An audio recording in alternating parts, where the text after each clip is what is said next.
Bienvenidos a este programa Comunicación con Causa, lo que nos define, con su amiga Erika Morán. Estamos en este lugar hermosísimo que es la Fundación Sebastián. Como pueden ver, es un lugar increíble, donde vamos a tener muchísimos invitados en este programa, en los cuales vamos a ver cultura, vamos a ver economía, política, sociedad, todo lo interesante para que usted no se pierda nuestro programa. No nos pierda de vista y esté con nosotros porque le vamos a traer lo mejor aquí en nuestra Fundación Sebastián. Muchas gracias.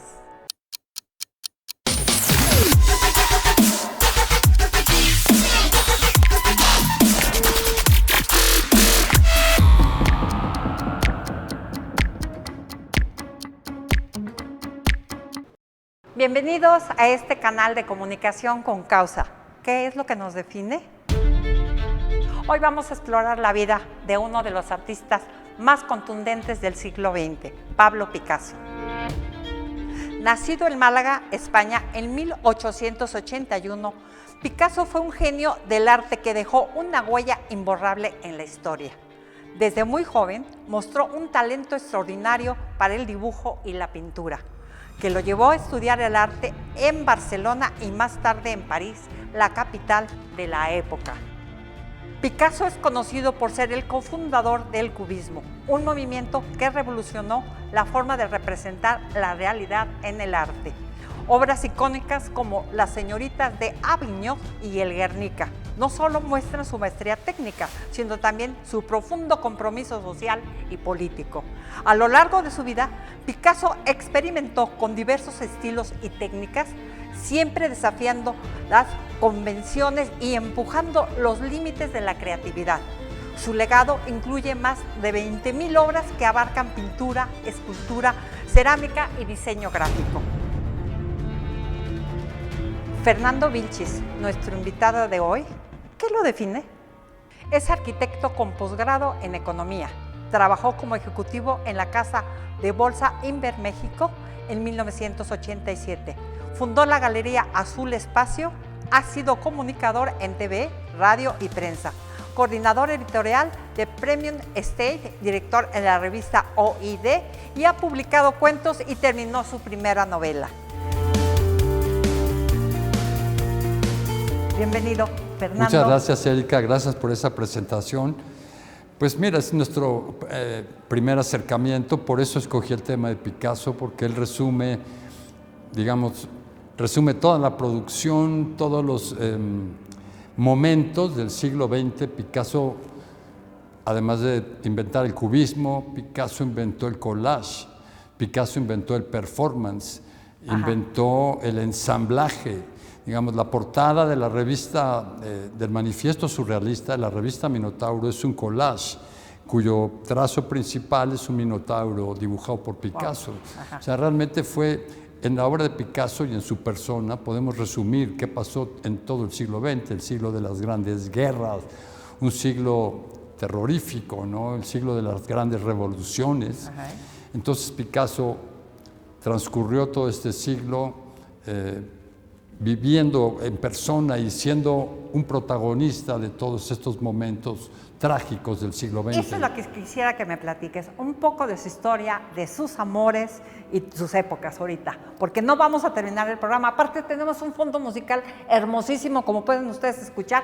Fernando, te está acompañando un fondo musical que te va todavía más a dar más sabiduría en el aspecto de Picasso, recreando este programa.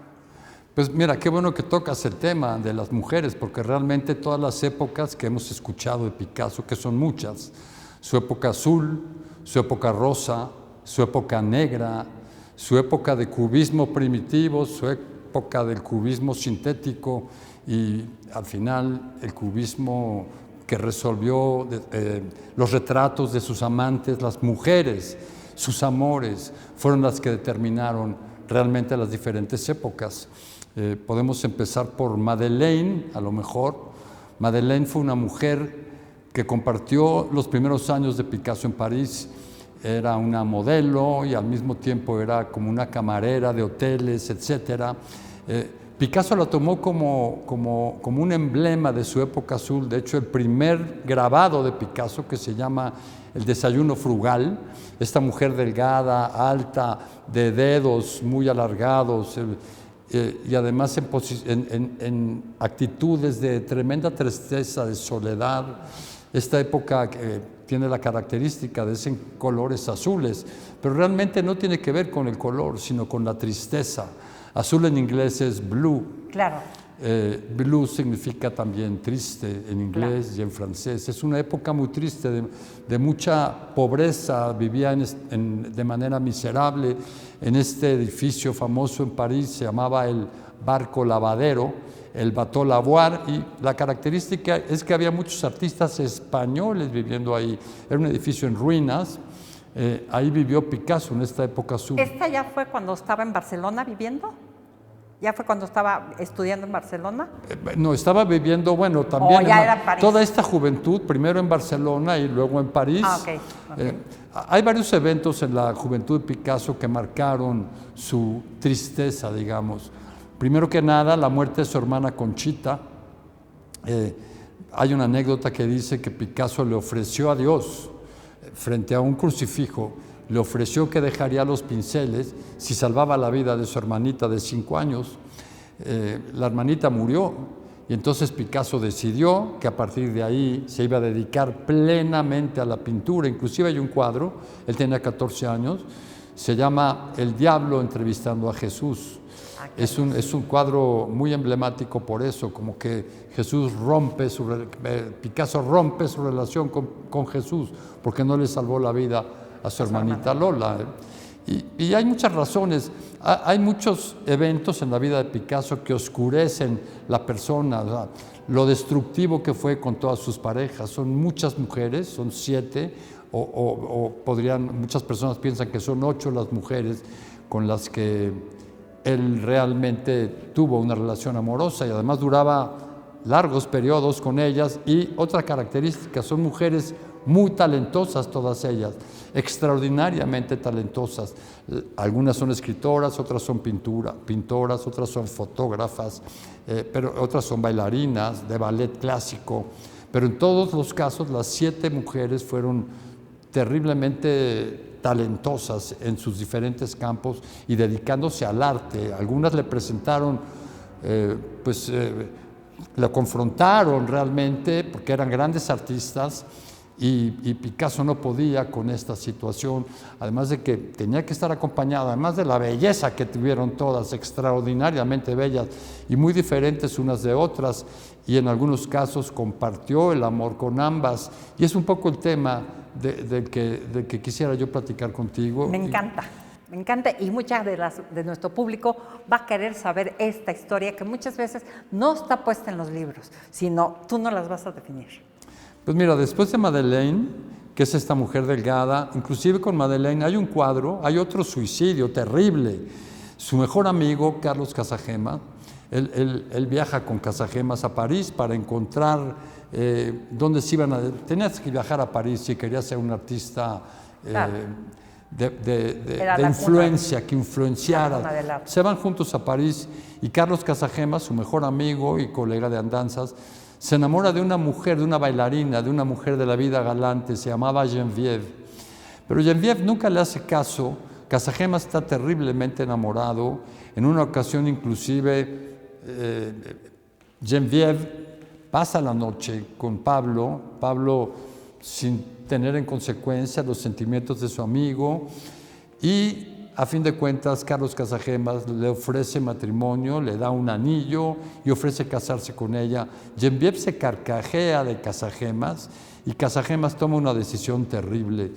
Saca un revólver y le tira un balazo a Geneviève, la hiere, pero inmediatamente se tira un balazo a sí mismo, se da un balazo en la cabeza y se suicida. Ese es posiblemente uno de los disparadores de la época azul, porque uno de los cuadros se llama así, El entierro de Casagemas. Y en este cuadro Picasso hace una evocación del entierro del conde de Orgaz, del Greco. Hay otro cuadro también terrible que nos recuerda un poco a Van Gogh, que es Casagemas en su lecho de muerte. Es un cuadro pequeñito, pero sale el agujero que se hizo Casajeme. O sea, es otra de las muertes que lo deja muy marcado a Pablo, y es el espíritu de esa tristeza, este guitarrista, Los Locos, hay uno que se llama La Celestina, donde pinta a esta proxeneta tuerta. Terribles los temas, pero de repente se enamora. Abandona a Madeleine, la embaraza. Hay un cuadro muy famoso de la época azul que se llama La Vida, en donde está su amigo Casajeme, recién fallecido, con una mujer que en el cuadro es su esposa. Esta mujer está embarazada. Efectivamente, Picasso la embarazó, pero la hizo deshacerse del fruto de este embarazo, la hizo abortar. O sea, es una de las páginas más oscuras de Pablo. La abandona a su suerte y se enamora de otra joven pelirroja muy bella, también modelo de artistas, que vivía ahí en el barco lavadero con un escultor, el escultor que estaba en el estudio de junto. Era la modelo de este escultor y además era su amante. Bueno, Pablo la enamora, ella rompe con el escultor se ahorca. Otra de las muertes de las que está rodeada la vida de Pablo. Esta mujer se llamaba Fernande Olivier. Era pelirroja, Picasso se enamora profundamente. Es un romance que dura 7 años. Y empieza a pintarla desnuda, empieza a pintarla recostada, empieza a pintarla peinándose el pelo pelirrojo, y la obra se empieza a pintar de color rosa. Picasso se enamora perdidamente, está feliz.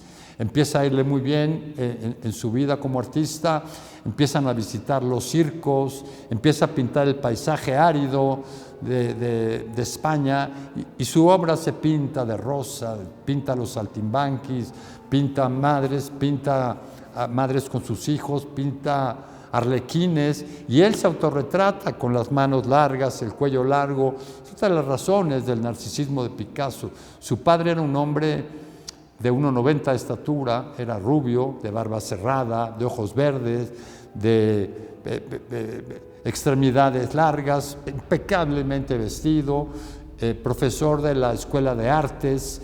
Y Picasso más bien hereda la fisonomía de su mamá, una andaluza, doña Lola, bajita estatura. Picasso medía 1,62, ojos negros, muy expresivos, un cuerpo muy corpulento, muy fuerte. Pierde el pelo de manera muy joven, o sea, y entonces ahí se topa con la figura de su padre, que es una figura de una gran elegancia, y es otro de los motivos que mueven a Picasso dentro de este narcisismo destructivo alrededor de él, muchísima destrucción en su propia familia, ¿no? Esta mujer, Fernande Olivier, fue su musa durante la época azul. Después también la encerraba, digamos, son relaciones de amor-odio las que tiene. Duró 7 años con ella, pero también rompió con ella de una manera sin tocarse el corazón. Y también la deja a su suerte cuando se cansa de esta relación. Ella era casada, ¿no? Su verdadero nombre no era Fernande Olivier, se cambió de nombre para que su marido no la encontrara. Y después ella quedó trabajando como modelo de otros artistas, se enamoró de escritores, pero Fernande escribió sus memorias. Llevaba un diario. Y 20 años después de su ruptura con Pablo, empieza a publicar ese diario y lo denomina Cuando Picasso era bombero. Para esta época ya Pablo le iba muy bien y estaba furioso con la publicación de esas memorias. Se estaba publicando en fascículos en un periódico, y Picasso después del 7º fascículo, logra detener la publicación.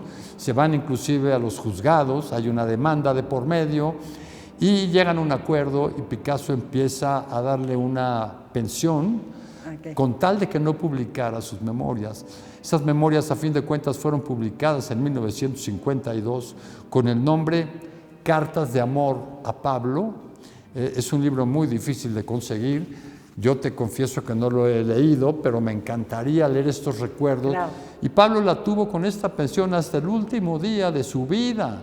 O sea, hasta que murió Fernande Olivier, Pablo le siguió dando una pensión de hambre, realmente la tuvo a pan y agua, hasta que murió la pobre de Fernando Olivier muchos años después.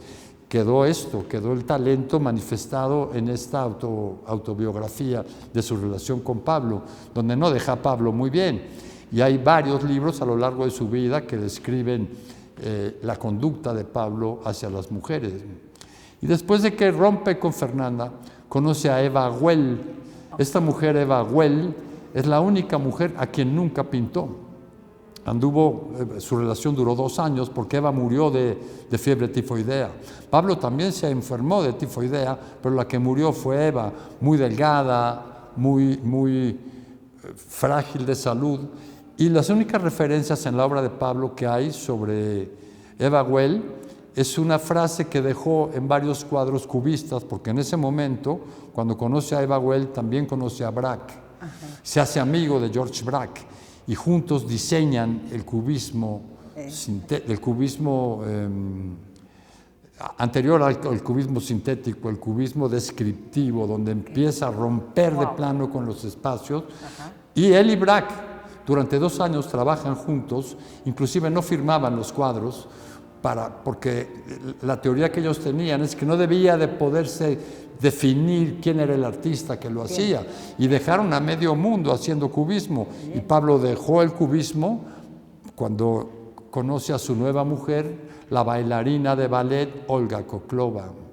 Pero durante el cubismo sintético trabajó al lado de Eva Güell, y la única referencia, como te digo, es una frase que dice "ma jolie", mi bonita, porque fue la única mujer a quien Pablo nunca retrató. Qué chistoso. Y la otra que empieza su relación con la bonita, esa podría ser la época ya del cubismo. Pues Eva es la pintora que le inspiró a hacer cubismo con George Braque. Hay varios motivos. El cubismo tiene 3 etapas. El cubismo nace realmente con un retrato que le hace a Gertrude Stein.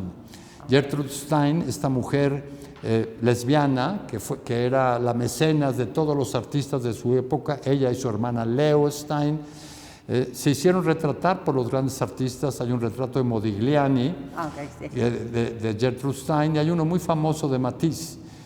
Picasso estaba en continua competencia con todos los artistas a su alrededor. Hay una película que recomendamos que se llama Modigliani.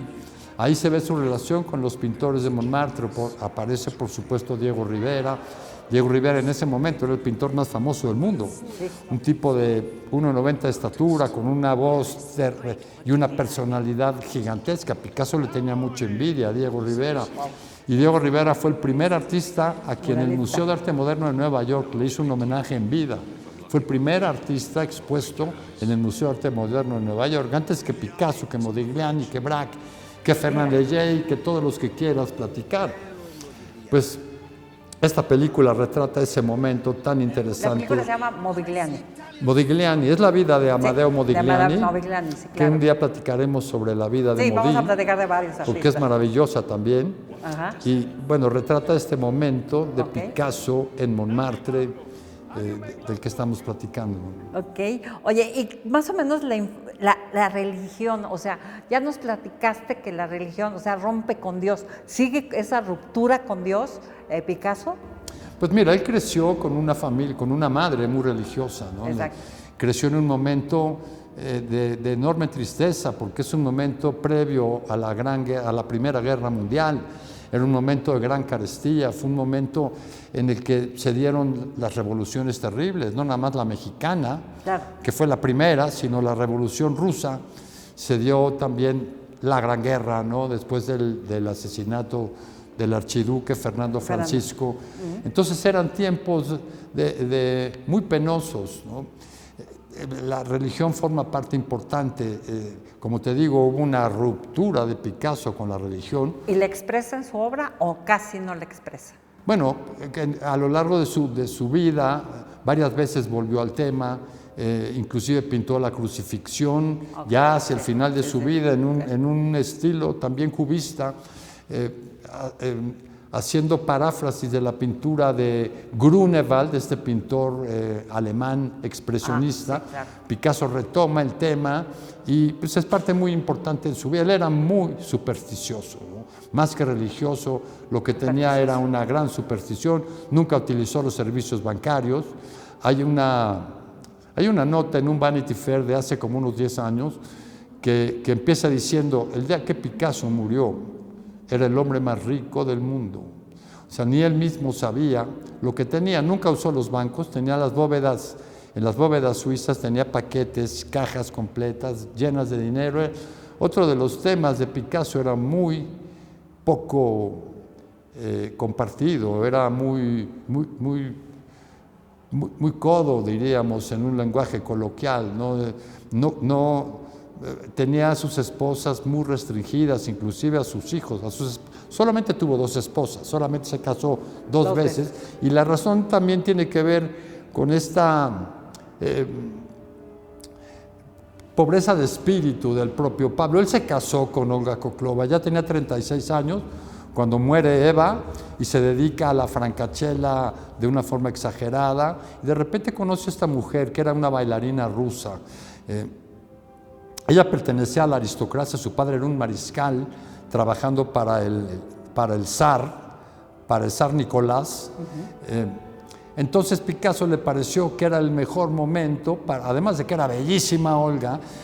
Si tú quieres ser una bailarina de los ballets rusos, hay 2 características: o eres una extraordinaria artista, una extraordinaria bailarina de ballet, o eres hija de un mariscal, como en el caso de Olga.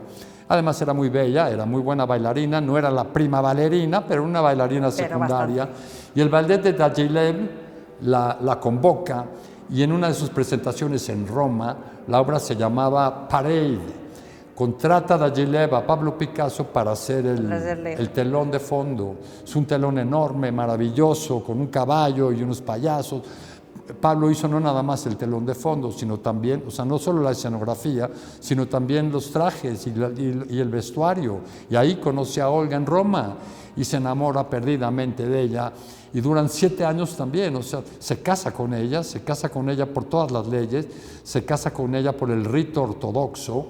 Y a Picasso era muy conveniente para él, porque la mujer pertenecía a la aristocracia más pura y más antigua de Europa. Pero nadie contaba con la gran revolución, el asesinato del zar, de su esposa, de sus 5 hijas y del príncipe heredero. Claro. Y entonces el padre de Olga cae en absoluta desgracia.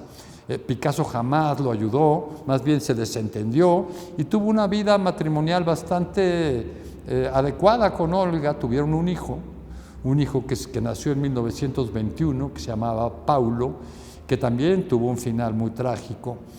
Paulo era también un hombre de 1,90 de estatura, con el pelo hasta la frente, un rusote gigantesco, rubio, y su padre le tuvo siempre muchos celos. Además era campeón de motociclismo.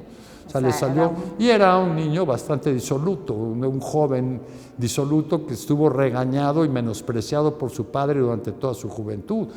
De hecho, al final de su vida, Pablo lo tomó como chofer. Hay una anécdota donde su chofer le choca. Nunca quiso comprarse un Rolls Royce, tenía un hispano suiza de un valor similar, y su chofer Marcel, en una borrachera, le chocó el coche, y después de 25 años de servicio y gran amistad con Pablo lo cortó, lo corrió, lo expulsó, cosa que Marcel le afectó muchísimo. Entonces llamó a su hijo Pablito, a ver si sirves para algo, y lo trajo de chofer de ahí en adelante. Lo tenía muy castigado, muy destruido al pobre de... ¿Qué crees, Fernando? Vamos a dejar al público con esta última historia, que es la de bailarina rusa, su hijo, y todo lo que nos sigue, porque hay muchísimo todavía que ver. Viene el amor, el narcisismo, el mercado con Picasso. Vienen muchas, o sea, tenemos mucho que hablar, y ahorita en este programa ya no nos da tiempo. ¿Cómo ves que vuelvas de invitado? Será un para placer, la próxima? será un placer. Nos quedamos, acuérdense amigos, nos quedamos con la bailarina rusa, sí, ahí en ese tipo de amor. Esa es una época rosa, ¿verdad? Nos quedamos bueno, cuando se casa con Olga, Olga no entendía el cubismo.